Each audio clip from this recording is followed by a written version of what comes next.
Hi, welcome. Today we get to read the story of Peter Rabbit. So I'm wondering if you have this book at your house. If you have this book, The Complete Adventures of Peter Rabbit, go ahead and pause the recording and grab your book. Great. We can get started. First, I wanted to let you know that the author for the book Peter Rabbit is Beatrix Potter. Can you see down there at the bottom? And Beatrix Potter also did the illustrations for the book. Do you know what illustrations are? The illustrations are the pictures. Okay, so Beatrix Potter did the writing, the story part, and the pictures as well. So let's look at a few of the pictures to start. If you have your book, you can look in your own book on page 9.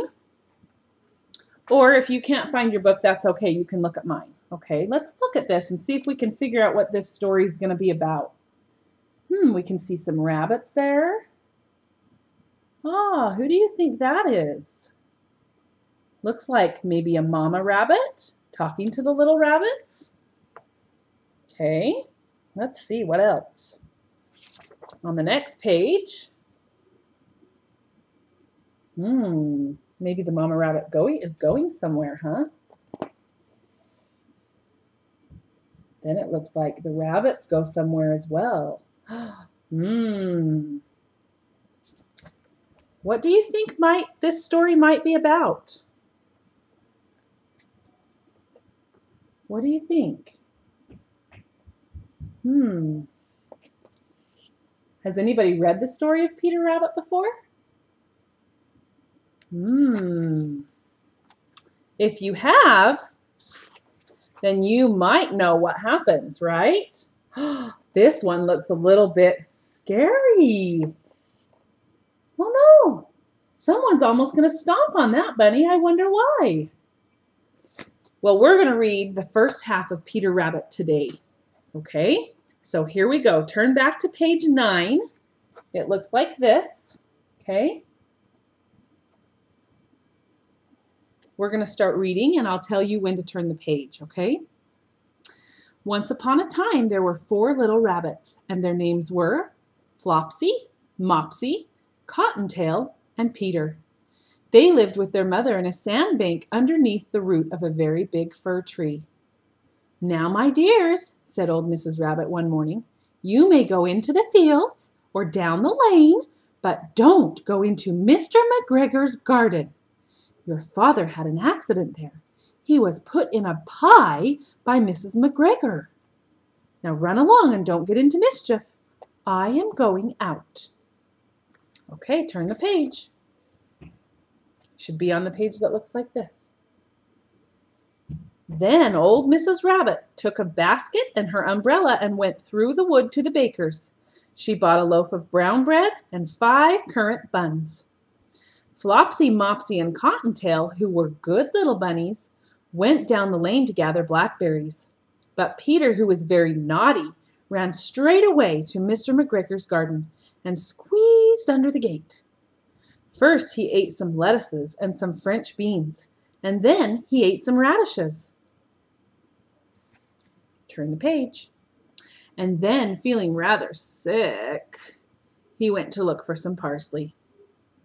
But round the end of the cucumber frame, who should he meet but Mr. McGregor? Mr. McGregor was on his hands and knees planting out young cabbages, but he jumped up and ran after Peter, waving a rake and calling out, "Stop, thief!" Peter was most dreadfully frightened. He rushed all over the garden, for he had forgotten the way back to the gate. He forgot how to get out. He lost one of his shoes among the cabbages and the other among the potatoes.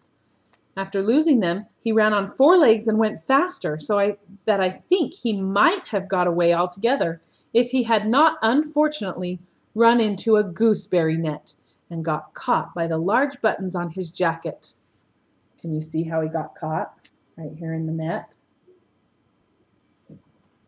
It was a blue jacket with brass buttons, quite new. Peter gave himself up for lost and shed big tears. What does that mean? He started crying. There's lots of ways to say that someone's crying, huh? But his sobs were overheard by some friendly sparrows or birds, who flew to him in great excitement and implored him to exert himself. That means they said, "Don't give up. You can do it. You can find your way."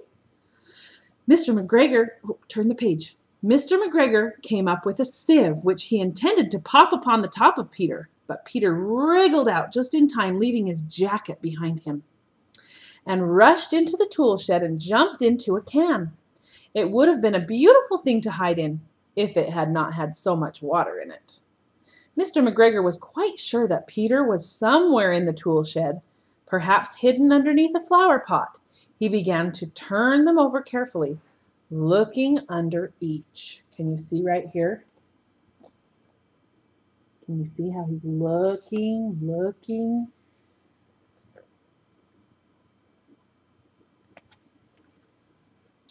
Mr. McGregor was quite sure that presently Peter sneezed. Oh no. Achoo! Mr. McGregor was after him in no time. See right here, you can see that he's hiding. Mr. McGregor can't see him right here. But when he sneezed, he gave himself away, didn't he? Mr. McGregor was after him in no time and tried to put his foot upon Peter, who jumped out of a window, upsetting 3 plants. The window was too small for Mr. McGregor, and he was tired of running after Peter. He went back to his work. Peter was lucky, wasn't he? He got away that time. What do you think will happen when we finish the story next time? Do you think Peter will get away, or do you think he's going to be captured and made into rabbit pie? I hope he gets away too. Come back next time to find out, okay? See ya!